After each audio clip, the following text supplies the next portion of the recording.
Well, welcome. I think we'll go ahead and get started. It's right on 1:30 and I want to respect everybody's time. My name is Jenny Cavano and I'm the Program Director for Central Oregon Disability Support Network. And what brings me here today to host our wonderful behavioral specialist, Stephanie Hunter, is my eldest son, Christian. I have 3 children and my eldest son, Christian, is 24 and experiences a developmental disability. As you can see in the photograph here, Christian is standing there with the biggest grin on his face.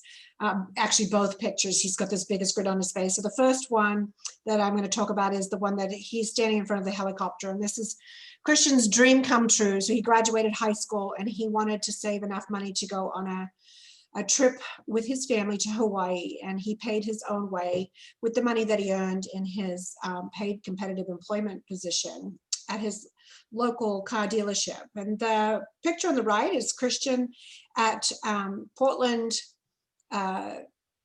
Motor Center and the Portland Providence Park, where he works when there's actual football games and concerts, which in COVID world we're not experiencing right now. Christian has struggled through all of his growing up years with behavior, and we've had lots of behavior specialists and consultations. And what I love about the training that we're going to do today is that we're talking about it from a person-centered approach, and I think it's really invaluable. And the fact that Christian has a job in community and that he has realized quite a few of his dreams is because we've been able to support his behavior and come out the other side with him being successful. So a couple of housekeeping things that I wanted to go over before we get started. You're all muted today. We're in a webinar platform. So we encourage you to participate through the chat. If you have questions, please ask them as we go through, and I can point them out to Stephanie and she can answer them. We are recording this training and it does include whatever's in the chat box. We will be making this training available on the CODSN website later this week so that you can come back and review it or share it with other people. Once we finish the training today, you'll get a link to a survey to let us know how we're doing. And if you participate in the survey, we would put your name into a drawing that will take place at the end of the workday on Friday. And you may win a self-care kit, which is a great way to pamper yourself in COVID world. So I'm going to start a quick poll and see who we have participating today. So the first poll I'm going to launch is asking you what brings you here. And we're just asking, are you a parent, guardian, an educator, a community partner, a self-advocate, or do you come from one of the areas that are not listed?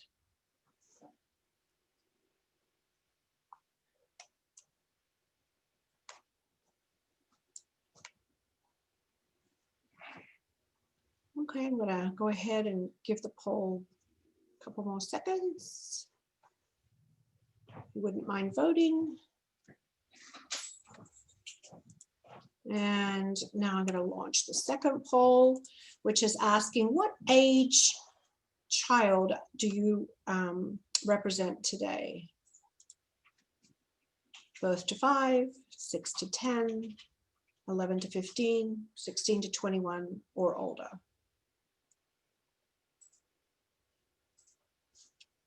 Okay. And then I'm going to launch the last one, which is just asking, what county are you coming to us from today? We'd love to know. And if it's from another county and it's not listed on this, would you just pop it in the chat? That would be super helpful.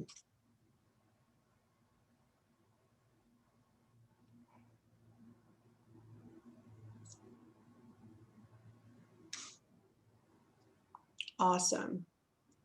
Well, thank you. So that, Steph, can you see those polls? Yes, I can. Perfect. All right. So without further ado, let me introduce Stephanie Hunter. She's Oregon's behavioral professional for Central Oregon. And I can't say enough about this woman. She's helped me through many trials with my son. And so take it away, Stephanie. All right. Thank you, Jenny. You need to go over this next slide before No. Sorry, I'm stopping sharing. Okay. So let me do my little thing here. And from current slide. There we go. So hi, I'm Stephanie Hunter, and I'm a behavior professional in Central Oregon. I'm also, I'm a parent of a child that experiences disability, and I'm also a foster parent as well. So I wear lots of different hats. And so what I have pulled together today is, I have been working with families and foster providers for many years, and I have some go-to tools that I use. And so what I have pulled together are the things that I use the most when I am working with families. And and we'll talk about kind of where the person-centered parts comes into that as we go through it. So where we start is looking at if we can prevent challenging behavior, that's the goal. So how we respond to challenging behavior and all of that is also important. But if we can get ahead of it, that means it's going to decrease in happening at all. Or when it does happen, you'll still have some tools that you can use that will help to decrease it from reaching its highest intensity. And that is, the other goal is, I never tell families I'm going to eliminate a behavior. We're just trying to keep it from reaching its highest intensity. And if a challenging behavior does, like if the child does not use that challenging behavior anymore, that's fantastic. But even if it can be less intense, that helps everybody have better days. And then again, over time, those, when you are calmer and less stressed, you are a better teacher as a parent, or caregiver. And it goes both ways. So in the practice that I use, the big picture, it's called positive behavior support.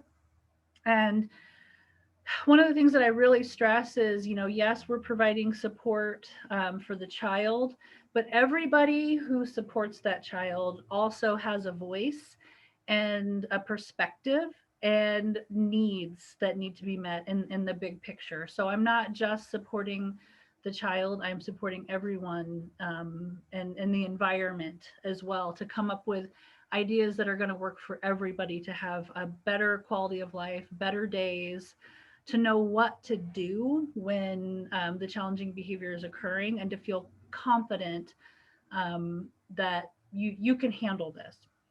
So some of the things we'll talk about today in that focus on preventing challenging behavior, we're going to, just examining environments and seeing what clues we can get about how to respond differently, maybe how to make changes to the environment, how to design supports in that person-centered way.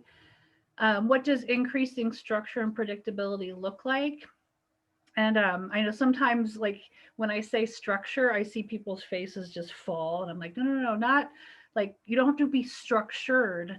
Where structure is just it is also person-centered. It's person-centered for the child. It's person-centered for the people providing support. So we're going to use the lens that works best for you. We talk about how to make challenging behavior less necessary. And the biggest part of that is to see challenging behavior as a skill. It is the best way that this person currently knows how to meet a need. It is relevant. And so if we can find other ways to help that person meet that need, then the challenging behavior is no longer relevant or necessary. They have a new skill. They have something else that they can do to get that need met that is just as fast, if not faster and more effective than the challenging behavior was before. And then a big piece of this is balancing what is important to the person and what's important for the person. And we'll break that down a little bit more, but the key part of that is motivation. And if I can come in with a million ideas, but if the child is not motivated to learn a skill, then I have to walk way back and be like, okay, so how do we seed motivation? How do we help this, child, and when I say child, if I believe the ages were birth to 5 and 11 and 15, so I still think I can use child. But this would go for if you're supporting, an adult as well. But we have to look at what's motivating to the person. And so a big one is independence. A lot of kids I work with, they want to be able to do more, maybe not for themselves, but they want to be trusted to be able to, get on their bike and run to the store. They want to be able to do more of what they want to do on their own. And so I've got my motivation right there. So if we're going to work on challenging behavior in that context, it's like, what skills do you need to learn to be able to say, hey, I'm going to the store, and just get on your bike and go to the store? How do we break that down? And so we'll go over that. So the first thing that I do is I look at a typical day and we examine the routine. So when I do this routine day assessment, what my goals are is to, a typical day is not your best day or your worst day. It's just the general flow of the day. And what I find is happening for a lot of families is, it's hard to see what's right in front of you when it's every single day. And so my goal with this is, one, to be able to break down that routine and look at what the support needs are and where the difficulties are, but also what's working, because there are parts of the day that are probably flowing okay. And we can get some clues from the parts of the day that are flowing well to maybe use in other parts of the day. The other thing I like to do with this routine day assessment is I find that parents are doing a really, really great job, but they aren't able to tell themselves that. And so I have the opportunity to validate, hey, sounds like this is really working. And it gives, when I'm able to kind of see what works and what doesn't work, then I can help more finely tune these behavior strategies that are going to help make that day flow a lot better. The other thing I do with this assessment is we look at, there might be parts of the day where you are over supporting your child. And so being able to say, hey, you know what, like you could actually probably take a couple steps back here. And we explore that too. We look at supervision. So just really the big picture. And then what we'll do is we'll look at the part of the day that either the parents, like if we could really help this part of the day go a little bit more smoothly, I think everybody's stress level would go down. So instead of looking at the whole day, we use this assessment to look at a small chunk of the day. And we talk about how can we put some supports in place to help, from 1 o'clock to 2 o'clock, any chunk of the day go a little bit smoother. And it can be very, again, relaxing to be like, oh, I just have to really focus on this one part of the day and this one skill, and maybe making some changes in how I respond or how others respond to this part of the day. And what inevitably happens is when you're able to give yourself permission to not do it all and to focus on something but not everything, what happens is the skills that you're working on in that small chunk of the day, you're actually using in other parts of the day, and the entire day starts to go a little bit better. The other thing but however, at the same time, sometimes we try something and it doesn't get better. And the other thing that I say, to those of you on here with us and to families that I work with is, even when things aren't working, if we've tried something and it's not working, that's still really, really good information. So I'll go back and I'll be like, how did this go? It didn't go very well. Okay, let's talk about how it didn't go well, because then we can even more finely tune what that looks like and have better information to move forward. So this is something that you can, do at home. Get a piece of paper, it's a T chart, right? Just start thinking about, from when the day starts to when the day ends, what's the typical flow of the day? And as you're doing that over here on the other side, what do you do to help the day go well? What parts of the day are more difficult? We'll look at an example one here in a second, and this will start to give you some clues as to where you might make some changes and adjustments. You're going to be looking at where the child is lacking information. They might not have enough information about what is expected of them. They might not have the skills to do something, or they think they have the skills to do something, and there's some power struggles there. And then again, when the parts of the day that are going well and flowing, look at that too. And what is it about this part of the day that is going well? And what can I borrow from that to put in this other part of the day? So here's, an example. We have Anne, our fictional young person. So she wakes up at 6 a.m. She takes her medication with breakfast. Her brother usually gets up around 7:30, and Anne finishes up a movie while mom helps her brother. We give Anne reminders about transition to school time, and mom shares, I have to bribe the kids to get them through school. And I'm like, awesome, tell me all about these bribes that you're giving, because that's really good information. The other thing I like to correct is often people use the word bribe when really it's a reward. And we'll talk about the difference between bribes and rewards a little further in, but a bribe is something you give someone and you don't have any investment that they actually will do what's expected of them. Here's a cookie, now go, entertain yourself. Well, I have the cookie now, so I don't need to entertain myself. I already got what I wanted. But if, hey, I will give you a cookie after I'm finished with this phone call, that's a reward. So clear difference. So what often happens is families like, oh, I have to bribe them. I'm like, I'm hearing your voice right now that you're beating yourself up. This is actually probably really good information and probably a great strategy. So let's look at it. Let's talk about it. So when we look at Anne's support needs and difficulties, so, Anne's up at 6 a.m., but the day, it doesn't really need to start that early. But what mom can do is she can put on a movie and she can get about 30 more minutes of sleep and know that Anne is safe and she doesn't have to have eyes on her. So that is a great strategy to get a little bit more sleep and also know that she's safe.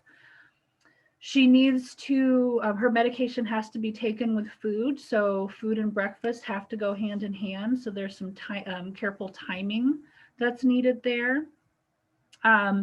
So now if brother gets up before mom is finished getting ready, Anne ready, there's some competition there, and so there's a conflict. So if brother wakes up around 7:30, that day's flowing. If he wakes up any earlier, there could be some conflict.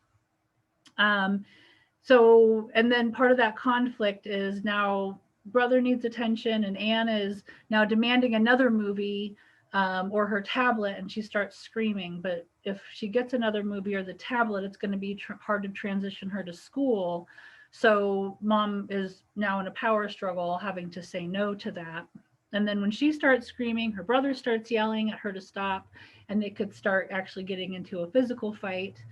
Mom has to be 100% focused on Anne for safety and to prevent issues. And her brother is starting to compete for attention. So, mom and I, we sit down, we do this typical routine, we look at this, and I'm like, okay, well, we do have some good clues here. We know that, we can use movies as a transitional tool. Great. So we've got a strategy in our toolkit. We know that there's this part of the day here, morning, where, the brother's starting to compete, is starting to cause conflict. So part of the strategy might be to help educate her brother, give her brother some jobs, help mom carve out some, rewards that work for him, for her to be able to get through this routine with her, his sister in the morning. So some things that we can start throwing out there just by looking at this routine. Again, they're going to be person centered for everyone. We're including, mom needs a little bit more sleep in the morning. The brother needs some predictability and to know when he gets attention.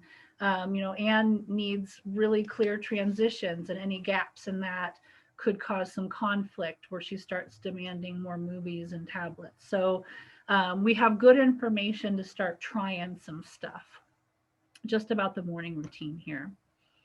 So the other tool that I use pretty religiously with most folks that I work with to help with identifying where to fill in those information gaps that might be existing is called the all important questions. For my people that like to know where stuff comes from, this is adapted from what's called the Big Five questions from the autism program at the University of North Carolina at Chapel Hill. But I use this for everyone I work with, whether they experience autism or not, because a lot of the folks that I work with have difficulties with emotion regulation. They have difficulties with executive functioning, no matter what their experience of their disability is. And so having good information there is always helpful. And you can't go wrong with good information. Sometimes we might be a little selective about the information for anxiety reasons and et cetera. But what I find is that if you can help parents, caregivers, look at a routine or a part of the day where there might be some missing information, we tend to answer these questions for ourselves in 10 seconds or less without much processing. But we have to be that prosthetic brain for our kids. So I've used this tool so one way to use this tool is to just sit down with a piece of paper at your best time when there's no conflict and think, okay, I've got to get my child through a blood draw tomorrow at the doctor's office. How am I going to do this? How do they need to have the answers to these questions? How am I going to let them know where they're going, who their point person is going to be and who's going to be with them, what they're doing, what's expected of them, what does finished look like, will they know that they're done, and what's next. And one of my favorite stories about using this is I worked with a 16-year-old, and she had a big family. I think there was like 6 kids in the family, and mom was the point person. And so she did not. She liked to go, she would go to school. There was very few places in the community that she liked to go. And so mom was missing out on basketball games and graduations and other things in her other kids' lives because it was unpleasant and unsafe to take her daughter to these events. So, and anxiety was a huge driver of it for her. So she had, pretty limited verbal communication, but if you were to kind of give her about 3 steps that she could hold on to that chunk of information. She was not a reader, but if you drew a little picture, she was flexible enough to be able to look at your drawing that you've labeled and know that's what it means. So we just made these all important questions up into a little half sheet. And so before they were going to go do something that normally she would refuse to do, mom would, sit down and say, okay, we're going to go to your brother's basketball game. I will be with you the whole time. You're going to sit by me and listen to music or play games on your iPad. What's expected of you is that you will let me know when you need to go to the bathroom. You will let me know when you want to go and get a snack from the vending. And you will know that you're done when everybody stands up and starts walking towards the exits and your brother says, let's go. And what's next was McDonald's, because she loved McDonald's. And so we had the motivator of McDonald's on there, the reward. It's not a bribe, remember, because she had to get through all of this to get to Mickey D's. And so, mom would just sit down and she would write it out, but then she would draw little pictures to kind of help her daughter, know what the routine was. They'd, fold it up, put it in the pocket. Mom would pull it out when she needed to go over it with her. Um, the other thing we talked about before we even started this was the value of mom was, I don't want to have to take her to McDonald's every time we leave the house. And I'm like, absolutely, totally makes sense. So we had to come up with some other what's nexts that were highly motivating for her daughter. Luckily, dedicated one-on-one time with mom was valuable to her. So what's next might be mom will watch a whole movie with you, which was like a big deal, that mom wasn't trying to like multitask and do a million things. She just would sit down and watch a movie with her. Mom will play Candyland with you. Mom will, take you, shopping. So the what's next, we were able to come up with a list of things that were not always food related, and things that she, the relationship was rewarding to her daughter. So so there's lots of different ways to use this, but the number one way is to just think, I can answer these questions for myself very quickly, but does my child have the answers to these questions, and how do they process information, and how can I best answer these questions for them, so they are able to maybe feel a little less anxious, a little less stress, have good information. So looking at the environment, um, we're again looking at a challenging behavior. We're trying to understand what needs being met by that. We want to prevent it from happening, or at the very least, we want to minimize. We want it to not reach its highest level of intensity. So, if we're seeing a challenging behavior, we might ask ourselves, have there been any recent changes at home that could be contributing to this? A lot of people with autism that I work with, sometimes even just moving, something from one side, moving a piece of furniture can be really, really upsetting, and feel, very stressful. So you might look at, any changes that have happened in the home, and, how to explain those changes, or, kind of what that looks like. I mean, sometimes there's, changes with, people coming and going in the home, moving, different things. So how can we minimize the impact of necessary, changes to the home when, our kids might not be very flexible. And providing information and giving them a chance to have a say in that, and have some choices about what that looks like, can be helpful. Um, Looking just, at the environment, and any changes that you might want to make things more clear. I worked, this was when I was working in children's group homes, but there was one of the young people didn't go to school. He was educated. He stayed home. I mean, I guess we all do now. This was prior prior to that world. And so he, had, the house was quiet. He had, the whole place to himself. He had, he liked to hang out on a couch in the living room right by the front door. So then when all the other kids are coming home from school, the noise level is increasing, and there's a lot of chaos, and there would be immediate conflict because he's right by the door when all of this is happening.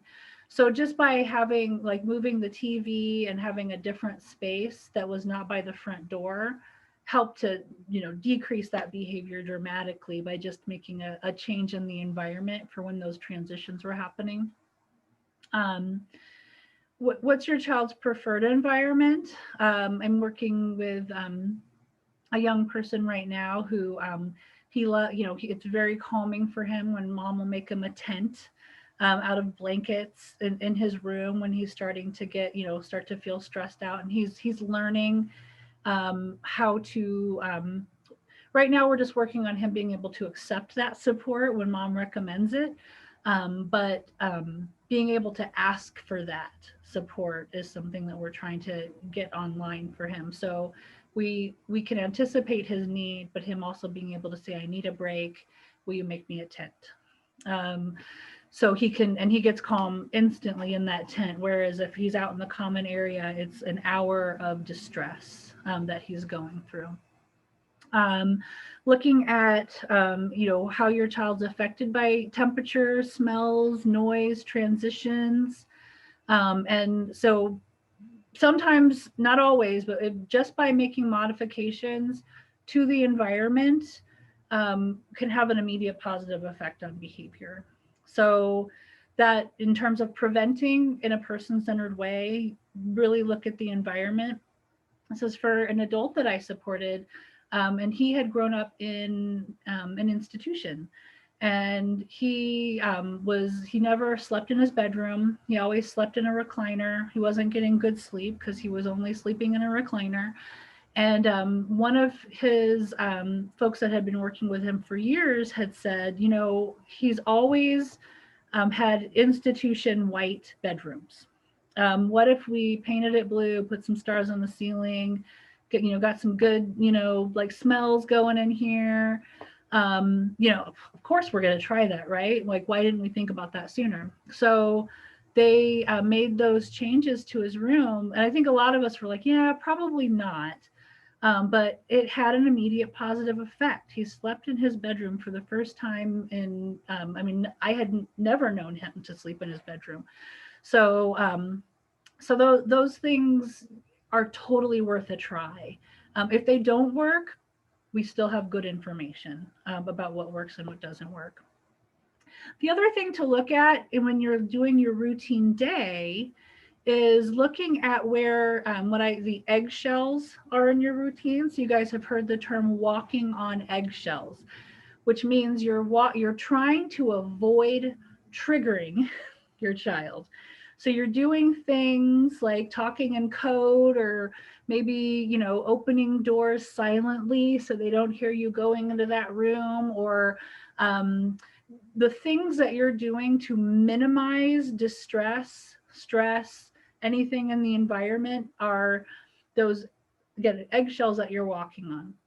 So there's a couple things about the eggshells. Number one is it's really good information. If I know that at 1:30 you have to do this whole routine of activities just to prevent a meltdown, that's a strategy.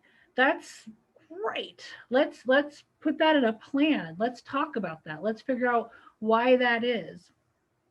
The other part of that is those are also opportunities for teaching skills. So when you're part of learning is a little bit of discomfort. So as we're putting this routine day together, we're looking at environments, we're looking at responses. We're also going to say, okay, from again at 1:30, you're doing all of this really hard work to prevent your child from having a meltdown. Let's start adding some skills into this part of the routine, so you can start walking less on eggshells and not having to do what you're doing. So let's figure out what your child needs to learn to be able to handle the distress of whatever it is you're doing to help them avoid it. And then same thing where I'm just like, hey, let's not look at your whole day. Let's just look at this one routine where you're tiptoeing around, and let's see what not tiptoeing around as much looks like. And you're going to give yourself plenty of time. You're going to be patient. You're going to be calm. You're going to have something nice planned for yourself afterwards, so you can do something that's hard for you too, which is potentially trigger a challenging behavior by allowing some discomfort and coaching your child to use a skill at this certain time of the day as well.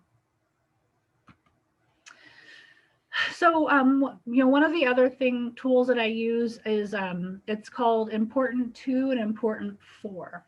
And how we do this sort is it helps us, again, look at what's motivating to the person, and it also looks at how we can start working on skills and self-determination.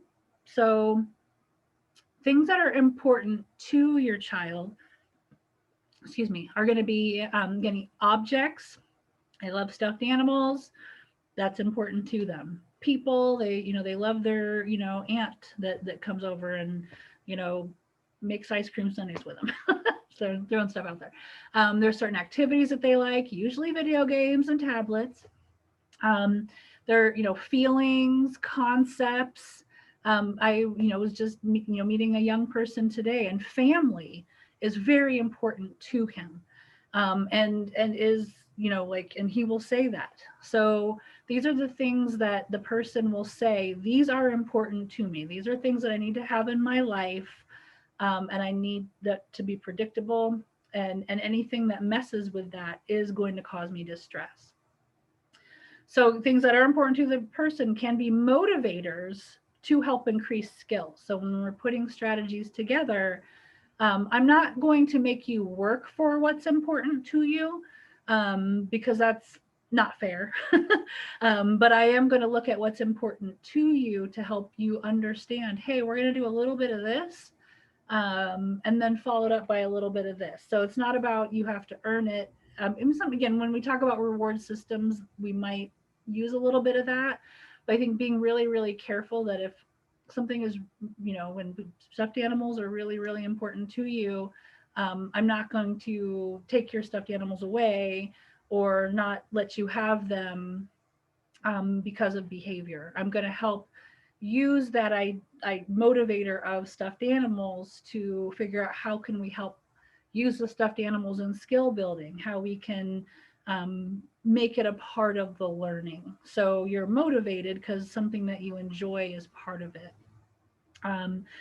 So things that are important too can also contribute to conflicts and power struggles. It's important to me to stay up until 4 in the morning playing video games. It's important for me to get enough sleep, or the next day is pretty awful and you're not going to get much out of me.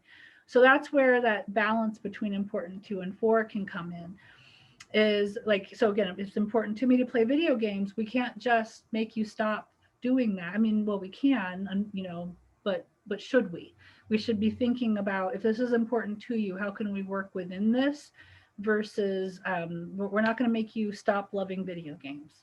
We might need to put some structure in place because it's important for you to get sleep and be healthy, and all that good stuff. So we're going to recognize that it's important to not take it away, but it is absolutely okay to think about what you need as the parent or caregiver. So again, things that are important for our kids is from our perspective of the family or caregivers. And it's usually safety, hygiene, structure, education, nutrition, sleep, chores. So these are going to be things, because we want our kids to grow up and, be their best, selves. And part of that is doing things you don't want to do, being safe, being clean, eating nutritious food, all that good stuff. So those are absolutely reasonable things that you also want for your kids. But these might be non-preferred things. So when we're looking at that 2 and 4 balance, we're going to recognize, okay, this is important to you and this is important for you. How do we both get our needs met? And if I would highly encourage, if you haven't already had collaborative problem solving training, that is a huge part of collaborative problem solving, is balancing the perspective of the person and the perspective of the people providing support, and how everybody can get their needs met, and what that journey through that process looks like. So this is a tool that I use. I work with a lot of teenagers that think they're grown. And so it is important to them to, get a job, ride the bus on their own, have full access to the Wi-Fi unrestricted. And, I'll hear things like, I'm almost 18 and you have to this, and there's a lot of conflicts and power struggles. So I always acknowledge that, like, this is important to you, and I want you to have these things in your life. So let's figure out what's getting in the way of chores getting done. Let's figure out, let's talk about school. Let's talk about sleep. So, because if these things are happening, in a reasonable manner, then those limits and boundaries actually can decrease around the things that you really want in your life. So let's talk about it. Let's have a conversation to help you get to what's important to you by figuring out a plan for what's important for you, so we all get our needs met. So skill building steps, this is the process that I use. I actually sit down, I have a little worksheet that I use to break this down. And I'll show you an example of that, about how to make a smoothie. And so what you'll do in the skill building steps is you'll so you're going to identify what skill does the child want to learn, or what would they benefit from learning.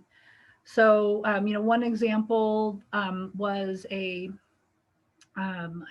think she was about 10 years old, and she did, just was just leaving the house without supervision, to walk around the neighborhood and not get into trouble or anything. She just felt like she had that skill already and could just walk out, go on a walk. But she didn't have street safety skills. She didn't know her address. She That was very, very dangerous for her to just walk out of her house and go on a walk. So, but it's important to her to be able to leave her house and go on a walk. And she thinks she already has the skills to do that. So what we worked on is, she's motivated to do this. So let's start working on proactive walks. So if walks are important to her, we're going to schedule several of them during her day. Good, like a horrible problem to have, a kid that wants to go on walks, right? So they were, okay, they had predictable walks. So she never went a day without somebody taking her out. And then as they were walking around the neighborhood, they would start working on learning what an address is. So when they walked out of their house, they would, look at the numbers on their house, and they would say the name of the address. They would have her repeat it back, help her to understand. They would look at other houses and point out, look, they have different numbers on their houses. And so through that process, teaching her the concept of what an address is. And that if you are lost, someone needs to know what address you belong to. Of course, street safety skills and all of that good stuff. So it helped decrease the behavior of leaving the home unsupervised, sneaking out, doing all the manners of things that she was doing to gain that independence that she felt like she already had the skills for, because she knew that walks were predictable. Someone was going to go out with her, and these skills were coming online. So, when she gets a little bit older, maybe they can start just shadowing her, having like a GPS or a phone or different things. So we kind of looked at, what's happening right now, and what's the long-term goal as well, and what tools will be needed. So again, if there's motivation there, woo, that's awesome. Sometimes there isn't motivation there. And so we have to look at something else that is important to the child. So another example was a young person who was not, he was in foster care, had not learned how to use utensils. And he was not motivated to use utensils. Anytime people tried to teach him, he was just like, no, I've got hands, and they'd work just fine. And so he was not motivated to learn the skill of using utensils, but he was motivated to spend time with the older boys in the home, playing basketball and watching them play video games and all that good stuff. So we enlisted the older boys in the home to be the ones to teach him the skills of using utensils. So we used something else that was motivating him to over into this other area, where skill was is going to be important for him to learn how to use utensils, over time. We're going to be patient, meet him where he's at, but it's definitely a skill we want to start working with him on. So that, that this was advice I gave them. I don't know how it worked out, but they thought, that could be something. So they went to enlist the help of the older boys to see what happened. So I hope it went well for them. But that's, again, the ideas of how you might think about that. What skills does the person already have related to this skill? So we're gonna if they've already got a lot of the skills or a cluster of the skills, we're gonna put this plan together so they can use the skills that they have, and then we provide support where they might need it. We're going to look at what support needs, maybe environmental changes, any incentives, visual supports, tools, and we're going to want to have this plan in place before we start working on the skill. And then let's get started. What are the first steps in teaching the skill, and how are we going to reinforce that? So I will show you a real life one that I did with a family a whole lot of years ago. Share screen. Here we go. So that's why we have a picture of a smoothie. So little backstory on this one was, this was a teenager who, he would, smoothies, he loved smoothies. So it was something that he was motivated to learn how. Smoothies also were calming for him. So we were thinking, okay, learning how to make his own smoothies over time is going to be a good skill for him, because we'll learn a lot from the process of teaching him this. There's the relationship piece, and also it's something that calms him and he looks forward to. So eventually him being able to do this on his own would be a really valuable thing. So we broke it down. So we did the task analysis. So what are the steps involved in making a smoothie? We got to have the ingredients. We need to know how to plug in a blender. We need to know, we might need a recipe or where the ingredients are. We have to assess, oh, I need a little bit more liquid. This is too much liquid. So there's that liquid analysis that we have to do. We have to be able to push buttons, tolerate the noise of a blender. We need to be able to know what a fully blended smoothie looks like. We need a cup and the skills to pour into that cup from a heavy pitcher. We need the ability to handle frustration if there's spills or messes. We need to be able to safely rinse the blender, and sharing the smoothie with others. Wouldn't that be nice? So we put together a task analysis, and then we looked, okay, where's Johnny at? So he likes smoothies. He's motivated. Woo. So he's going to want to learn this skill. Waiting for smoothies is not his favorite thing in the whole wide world. So there was a little frustration tolerance that we needed to work with him on too. So again, he understands the overall process. He's seen smoothies made at home and he's seen them made at Jamba Juice. So he gets that there's a process, but the individual steps, not as much. And then he might need support with pouring or being able to show how to hold something and pour something at the same time. So we looked at the environment and what tools and supports we might need to work on this. So during initial teaching sessions, we have everything measured. We have all the tools ready to go. He is walking into that kitchen. Nothing has to be pulled out of a refrigerator or a cupboard or looked around for in a drawer. It's ready to go. We've got the ingredients laid out from left to right. So all he has to do is dump everything into the blender. We're going to have pre-measured liquid. So there's not too much, there's not too little. Maybe we'll have to top it off a little bit, but for the most part, like, he can just dump in the right amount of liquid. We are not going to rush this. We're going to have as much time as necessary to do this. So if we're rushed, it's going to make the learning not go so well. So it's going to be a free afternoon when we're like, all we're doing is making smoothies and we're going to, focus on this. We're going to use a cup with a base. They make like cups that you can, that have little bases that we could use. or put it in something so it doesn't slip or move. So we need him to be able to pour that smoothie in and not have that cup knock over or spill, because that will become a difficult time for him. We need to plan to make a lot of smoothies, so there's a lot of practice. And he might need headphones for the blender, but we're not sure because smoothies have been made at home before and he's never covered his ears, but being right there by it could be a little bit different. So we've got all of this pulled together. So now how are we going to get started? How are we going to reinforce this? So we're going to start by teaching him one part of the skill. So we're doing all of the work. And all we're going to have him do is maybe push a button, maybe pour in some liquid. But he's part of it, but we're doing all the work. And then we're going to start to gradually peel ourselves out and add more of things that he's doing on his own. So help him feel successful in small part of the task, add skills over time. We're not going to do a lot of talking because that could really throw him off.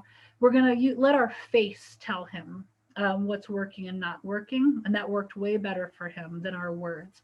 So we're going to be smiling and giving him lots of good feedback when everything's flowing well.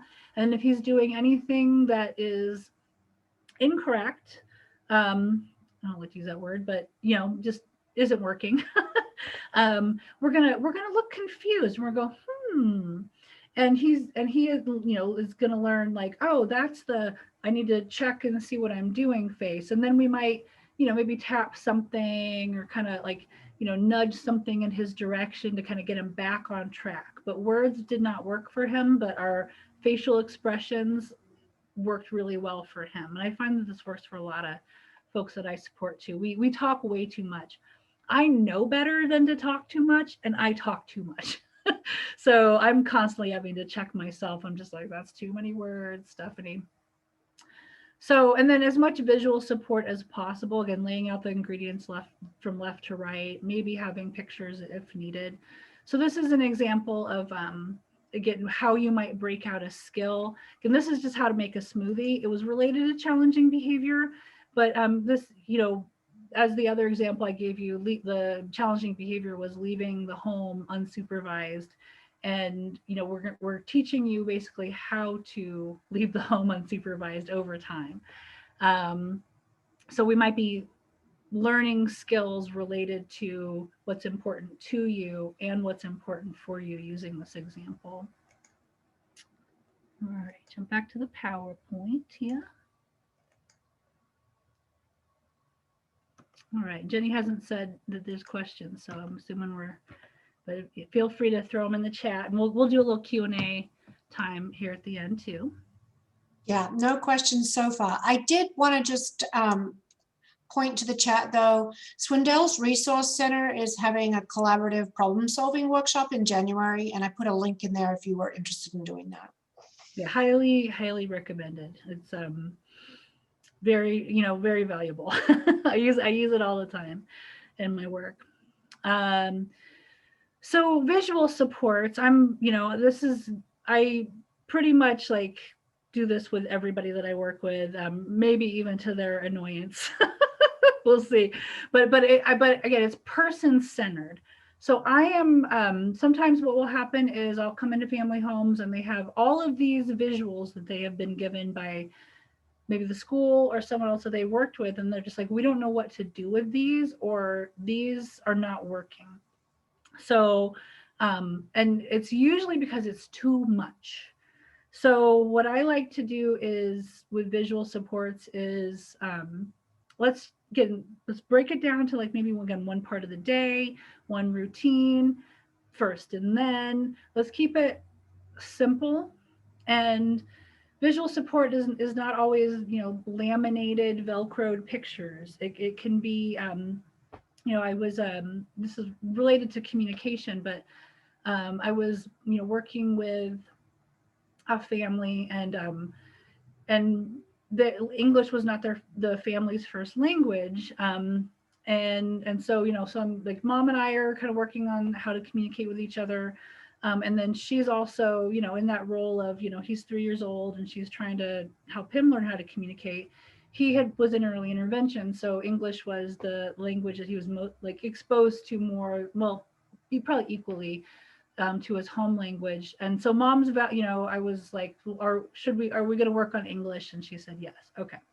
So I was like, okay, what's something that he loves, something that's important to him? He liked cereal. Awesome.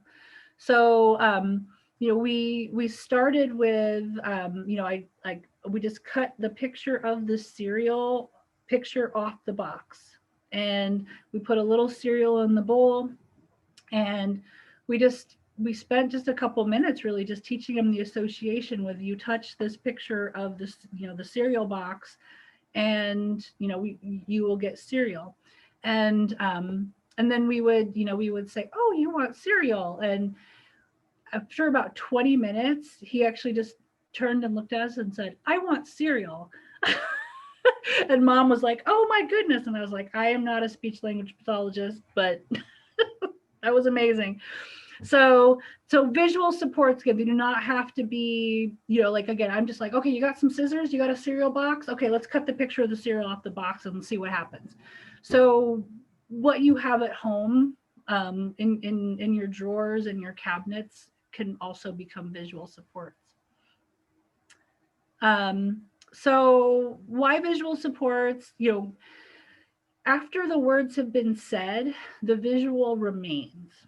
And I was just talking to a young person today, and I said, do you prefer when people give you directions with words, or would you rather have a list? And he said, I would rather have a list. I was like, how very self-aware of you. So, words, even when we're saying it in our nicest way and we're trying to be really like, hey, could you just, pick that up off the floor? It's nagging. It's heard as nagging. But if we're just like, hey, did you follow your list? That's less of a power struggle. And again, different kids are going to have different skill levels with being able to maybe read or follow pictures. So using like everything available. So pretend this is a toothbrush. It's time to brush your teeth. So we're saying the words, but we also and we're just going to pause and say no more. Give our kids time to look at that toothbrush and be like, okay, that's what's next. And they might need a little bit of processing time, but we're going to stop talking and just use the visual and keep it there until that transition happens. And it can be so hard sometimes to wait through that. So being patient with yourself. So examples of visual supports. I mean, you can have, again, the laminated Velcro schedules. I'm not knocking them. I make them all the time. Just think, think maybe smaller, and then grow out from there versus coming up with a whole system that may or may not work. Test it out in smaller parts of the day. I'm a huge fan of dry erase board lists, and you'll see this on my next slide. Timers. I don't think I have a visual timer handy in my environment right now, but there's these timers called time timers, and time is interesting. When my daughter was young, we used a visual timer, and so you would be able to see what 15 minutes looked like. And so if I would say in 15 more minutes, that meant nothing to her. If I said when the red's all gone, it's time to, then she would just watch for that red part of the timer to recess in, and then you'd hear the little beep beep, and she'd be like, time to go. So I love visual timers. The side effect of using a visual timer is my daughter learned that 15 minutes isn't very long. So what I would say, how about 15 more minutes? She'd say, how about 20? So she started negotiating more time, which I was fine with because she was understanding the concept of time. So that's why I like visual timers, because it teaches what time looks like. But if your child works, if using the microwave timer, the oven timer, or egg timers from the Dollar Tree work, don't mess with what's working. But sometimes those can cause anxiety because you can't see the time counting down. Um, Even using, like one time my daughter and I were at a friend's house and she's like pulling on me, I want to go, I want to go. And I had drinking coffee. I didn't know when I wanted to leave, but I wasn't ready to leave yet. So I showed her how much coffee I had left in my cup. And I said, when my cup is empty, it's time to go. And so she went back and started playing. And then, when I was ready to leave, I, finished my coffee and I said, hey, what time is it? And she's like, bye everybody.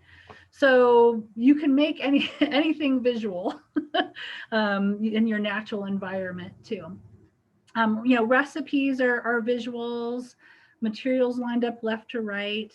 Um, Visual clarity. Telling a lot of stories about my daughter today, but she would get really, really frustrated with the mouse when she would be pressing the wrong side of it, and she would get a menu. And so I just put a little blue dot on the part of the mouse that she should be clicking, so she wouldn't get frustrated and start banging the mouse and throwing it.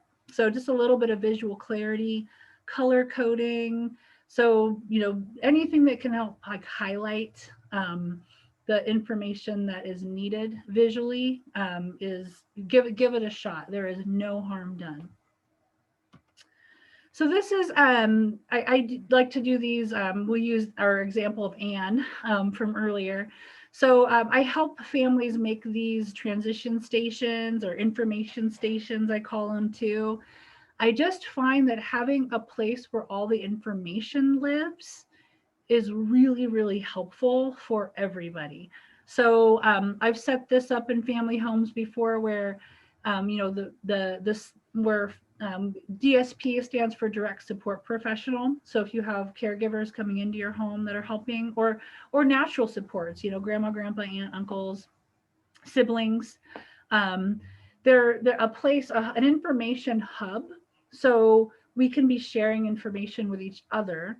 So we have again dry erase board because I love them. And this is where we communicate maybe transitions between family and staff.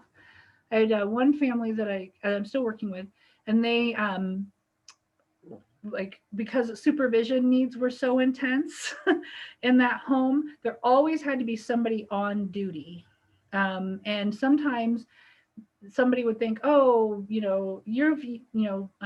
older brother has taken over, so I don't have to watch him anymore. But that communication hadn't been very clear. And so there was a challenge because now there's a lack of supervision because there wasn't clear communication about who's on duty. So we just use the dry erase board in that family home, like whoever's on duty, their name's on the board. And the act of, okay, I'm going to go take a break. I'm erasing my name, putting your name up was just really helpful for the family to know kind of who's on right now. And then having a calendar for schedules and other important information, knowing who's going to be here and all that good stuff. I like to have travel backpacks ready and packed and ready to go, so you can be spontaneous. And if you do need visual schedules, having a schedule book in there, so that travel backpack can have whatever you might need. You might need a couple bucks. You might need a change of clothes. You might need a phone list, a schedule, some snacks, some water. So, because there's nothing more frustrating than to be like, oh, and I need this, and I need this, and I need this. You can avoid a lot of difficulties by just being able to grab a bag and go. But also just having that stuff with you can be really, really helpful. So this is where Anne gets information. So Anne can handle a week's worth of information. So she has a weekly calendar. She can see that something isn't happening until Saturday, and she can handle that. She can she's okay with that. She understands. We measure them in sleeps, so she knows that this is 5 sleeps, and that works for her. I have some kids that I work with that they can only know what's happening today. To knowing what's even happening tomorrow is too much information for them. So we break down the calendar version based on where the kid is at and what they need. I do a lot of just today and tomorrow schedules. And you often, or calendars rather, and on the calendar, I do like to have, if needed, the name or picture of the person who's with you, who's my point person right now, if that is information that is helpful or needed. Um, so then the schedule, again, Anne's schedule is top to bottom. I take this picture off from the top off and I put it in the done pocket. So the calendar is for, is it a school day? Is it a no school day? Do I have a DSP coming over or not? Am I going on outings? Do I have appointments? When kids live in multiple houses, I've had which parent's house you're at on which days on these calendars too, just to help lower anxiety and have more information. The schedule is the flow of the day. So this is eat breakfast, brush teeth, schoolwork, watch a movie. Like, so it's going to kind of tell you what your flow looks like. She can handle this much information. Again, it might be first and then is best, a little bit less. Anne uses a choice wheel, and this is what we use when her schedule says free time. She might come over, or break. She might come over and choose something from the choice wheel. Or if we're starting to see her get tense, we might say, hey, looks like you need a break. Let's go make a choice. So we can use that as well. You can have fixed routines in the room where it happens. So like a shower schedule. I'm not going to want to come all the way out to the living room where my information station is to get information about what my shower is going to look like. So this would be in the room where it happens. So, kitchens, bathrooms, things like that. And this would be, I call them fixed routines. So these are just things that, there's not much fluctuation in the order of this routine. So it lives in the room. So again, this is very person-centered to, we're not going to, again, provide, if they're able to get through certain parts of their day and they don't need all this structure, we're not going to, why would we stress ourselves out? We're really just looking at the times of day, parts of the day, or when maybe, it's needed because maybe there's an increase in stress, which we're all going through right now.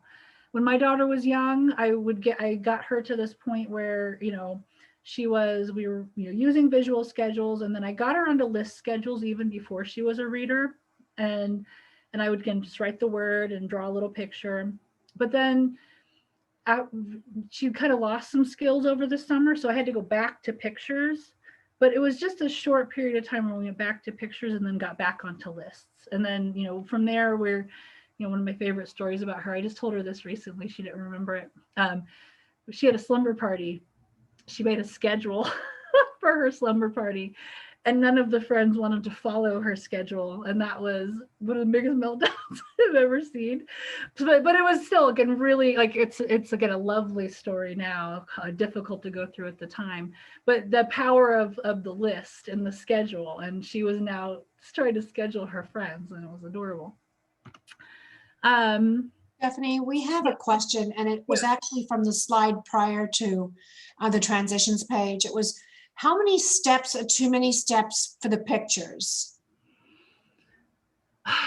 I don't know. Like, it really depends on your learner. I would start with very few and see how that goes. And because you can always add more, but if you start with too much, it gets really overwhelming.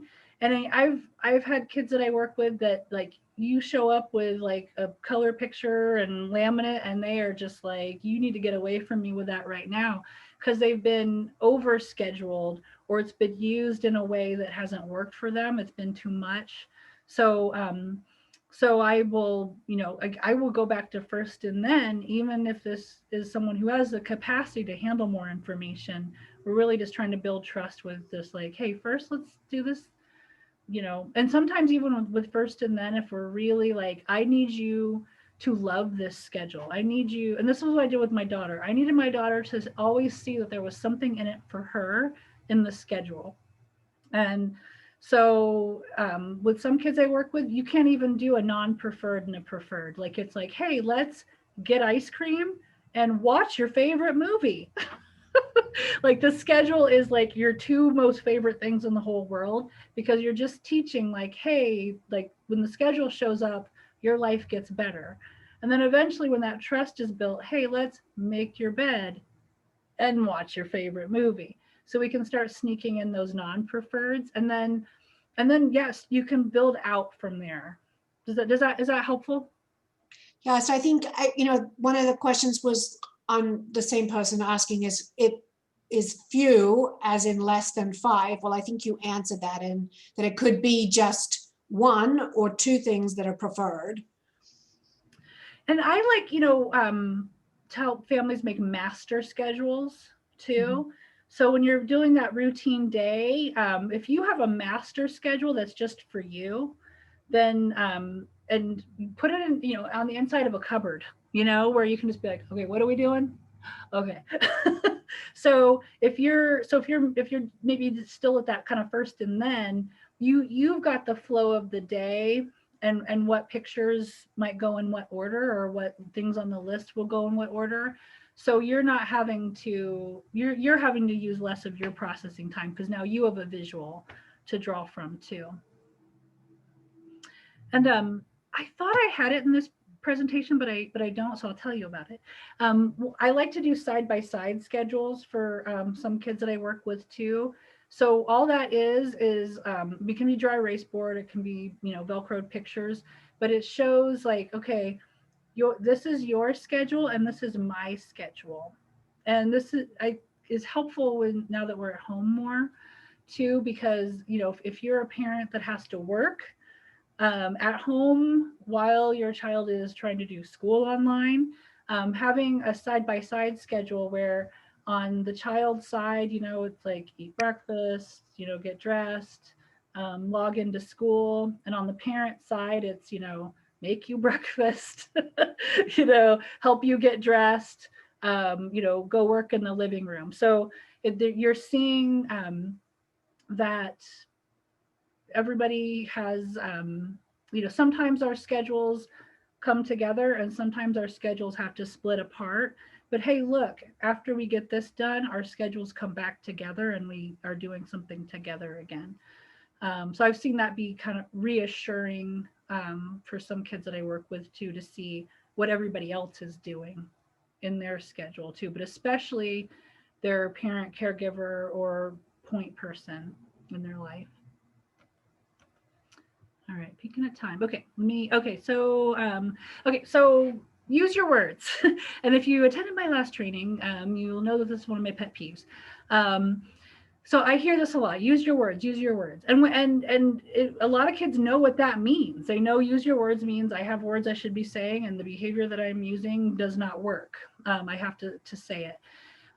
But whenever I hear use your words, I always ask, okay, what are the words? What are the words that you want your child to be using right now? And sometimes the person who's saying use your words doesn't know. So that is when we want to make challenging behavior less necessary. Communication is huge.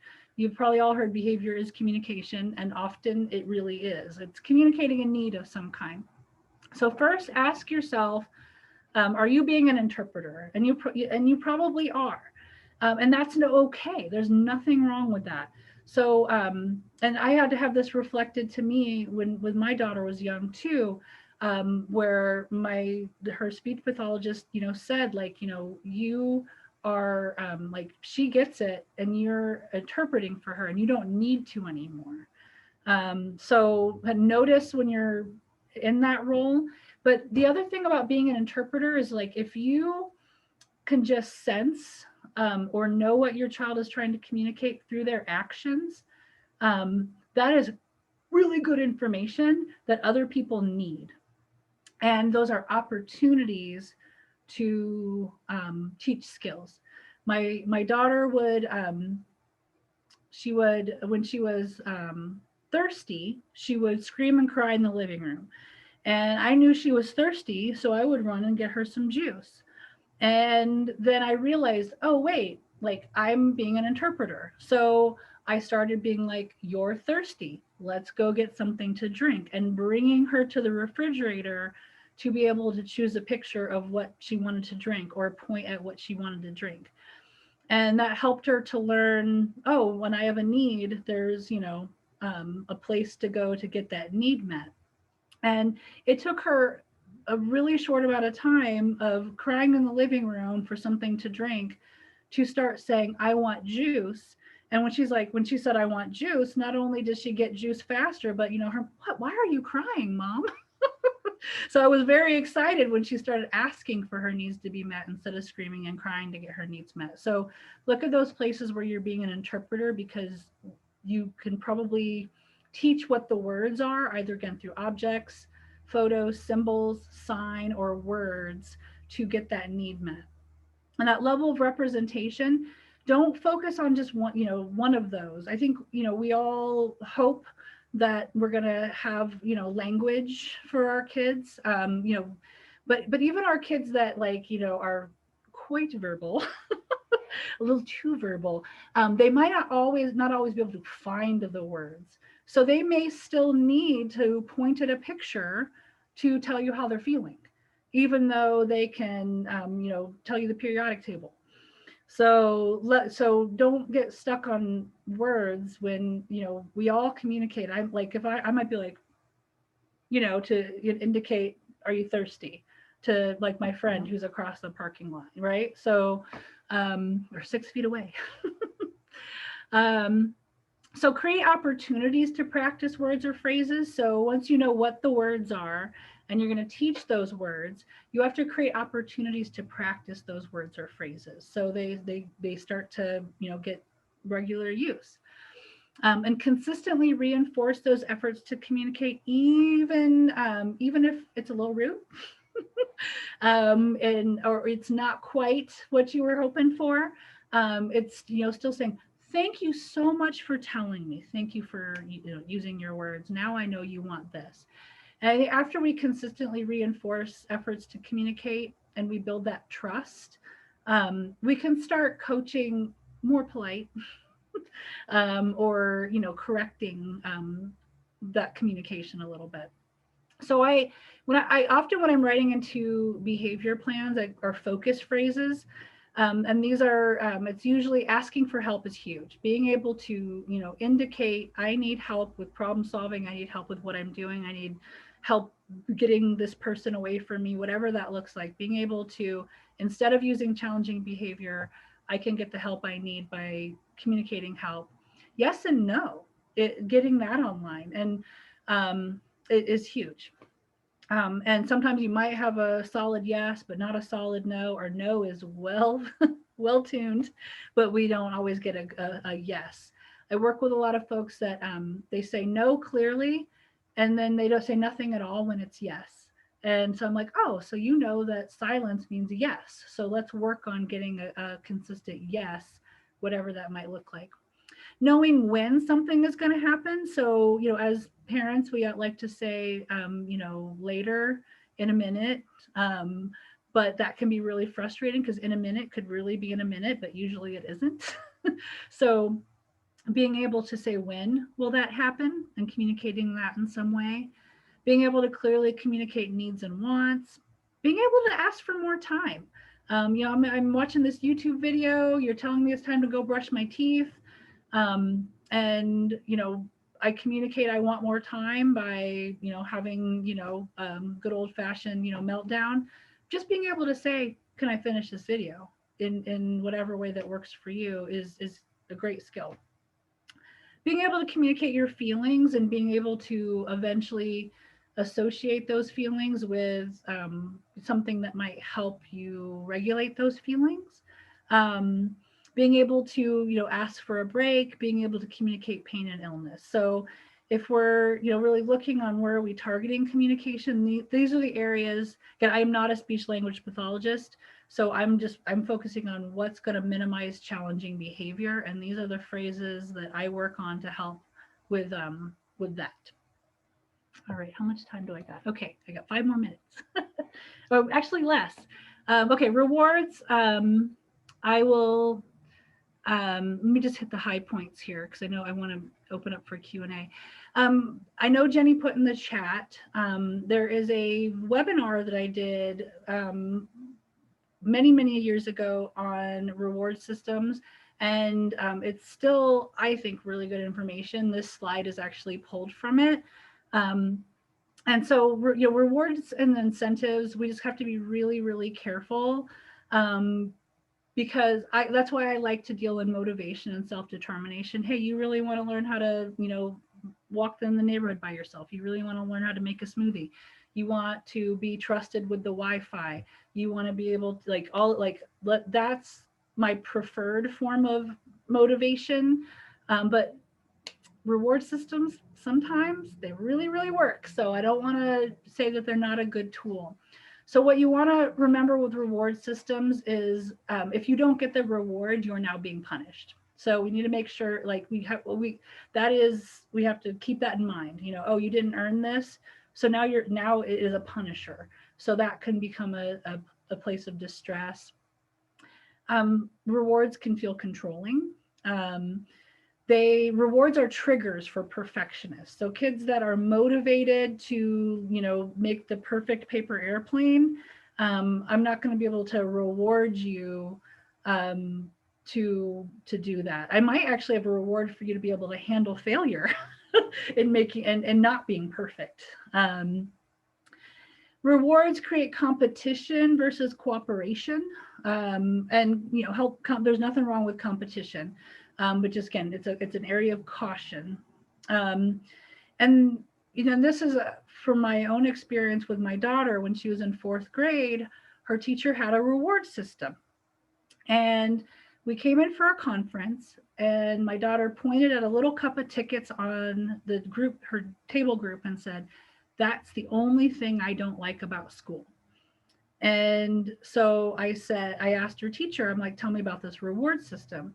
So kids were earning tickets for a Friday drawing.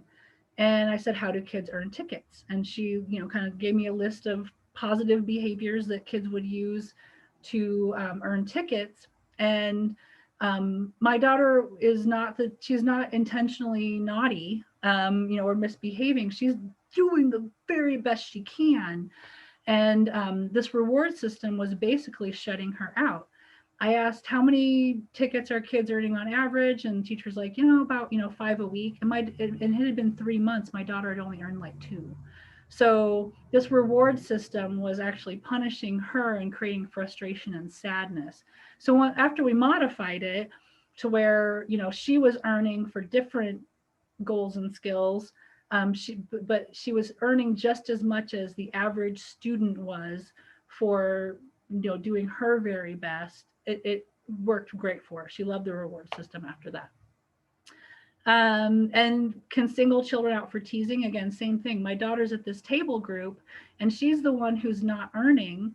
And so now the rest of the table is being held back because of my daughter, because the earning system is actually not fair for all the children. All right, so let's see. Other things, I like to recommend is discrete words, rewards versus public. Hey, that was awesome. Here's a little something. High five, woo, fist bump. Appreciation rewards. I really appreciate how you, turned it around. We were having a bad day, and now we're having an awesome day. Like let's go hit the DQ drive-through. Making sure that the expectations are really clear on how to earn. Make sure that the child has the skills that match the task to be able to earn. Rewarding things like handling disappointment, coping with schedule changes. And enjoying a difficult task is not a requirement. So I'm going to give you a reward for doing this difficult task, and you're complaining about it the whole time, but you did it. If the agreement was you do this, you get this, they don't, like, if there's a little bit of back talk in between, then we need to rethink the system. If we want you to be happy doing the task, then we're rewarding that. But it's not fair to say, well, but you were disrespectful, so now you don't earn, when you actually did what was expected of you. And notice and encourage versus praise. And this, my daughter had some perfectionist tendencies when she was young. And I stopped saying good job, great job. There's a lot of really good literature on this now too. And I only praised hard work and practice. So when she did something, I would be like, wow, you must have worked really hard at that. Think about how great you'll be at that if you keep practicing. And that started to become her language too. And she was less likely to get frustrated with failure because she understood that was part of the process. So I'm at my time. So any questions that you guys might have?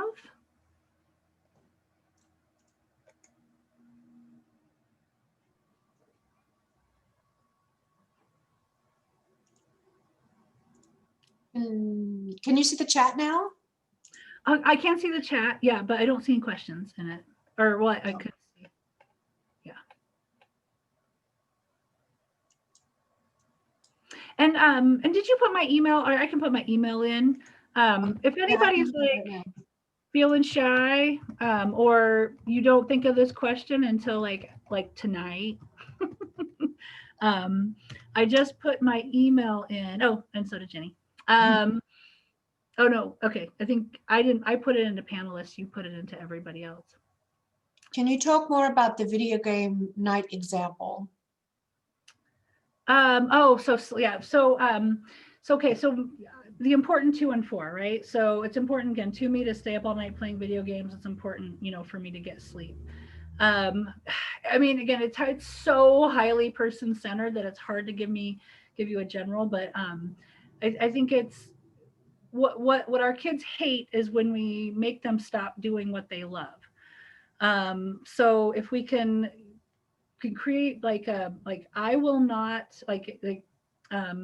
I want you to get enough sleep because you have better days. And when you have better days, you get more yeses out of me. And you like yeses, right? So, working out, where and I mean, you might have to use, having like Wi-Fi that with parental controls where it shuts off at a certain time and all that jazz might also be necessary. You can't always do that with video games, but working with them and be like, I know video games are important to you. It's important to me that you're getting enough sleep. And this would be a collaborative dialogue. What ideas do you have for you to get enough sleep, and for you to still be able to play video games? And start there. And anything that they say is an idea, even if it's a horrible idea. So they're just like, well, you could, I could just sleep all day and stay up all night. Okay, you could, except that I know that you want to, learn how to code and get a computer science degree in college someday, and you gotta take the classes. What else you got? So having the, but if you need to, if you're going to set, boundaries either with parental controls or things like that, I do like to say like, hey, I'm going to, the Wi-Fi is going to shut off at a certain time. But if we can work together on a plan to where you're getting enough sleep, I will take those parental controls off. So, if you do have to set a really hard boundary, make sure that there's always that, like, here's what it looks like for me to reduce these boundaries that I've set. But if you can figure out how to, I've done like, I had, where I've drawn pictures of, like, okay, here's like, you can play video games from this time to this time and this time to this time, but sleep is from this time to this time, and kind of show like, like it's okay, this chunk of the pie chart where you're sleeping, look, this chunk of the pie chart where you're playing video games is bigger than the sleep time. Look, you actually get more of it, here. And also saying, if you get enough sleep, you're going to be better at those video games. You're going to be like a master. So that's another motivator too. I don't know if that's being helpful. It is so person-centered. Well, the comment was nice language. Thank you. Okay. Thank you. Yeah. No, I think it's really helpful information. And it's funny because as we're sitting here, I get a text from my almost 20-year-old, he'll be 20 tomorrow, son who does not experience a disability. So before I went to college, there was a gaming mouse sitting on the desk where Lillian is now doing her distance learning. Do you know where it is? Yeah, I mean, technology is, I mean, it is so hard, especially right now, because it's like, what else are you going to do, right? So, I mean, please give yourself permission to, just kind of go, all righty, here you go. Like if you can just like take care of some basic responsibilities, I'm gonna not interrupt your video game time. Deal. Thanks, Stephanie. I think that the visual support piece was a game changer for us and still is. Those are fun to make with you too, by the way. What was that? I always had fun making those with you too. Yeah. So thank you so much for joining us today and for joining Stephanie's wealth of information and sharing. Would love for you to give us some feedback, and at the end of the training, when I close the webinar, you will get a URL for the Survey Monkey. If you wouldn't mind filling that out, that would be awesome, and we'll enter you into a drawing for a self-care kit. The drawing will be at the end of day tomorrow, Friday, and the announcement will be made right after the drawing, so stay tuned for that. If you have information from this video that you wanted to share, webinar that you wanted to share, we'll have a video on our website, codsn.org, probably early next week. And again, if you wanted to ask questions, if they come to you after this, just reach out to Stephanie S. Hunter at opportunityfound.org. Thanks, Stephanie. Great training as usual. Thanks, everyone. Bye.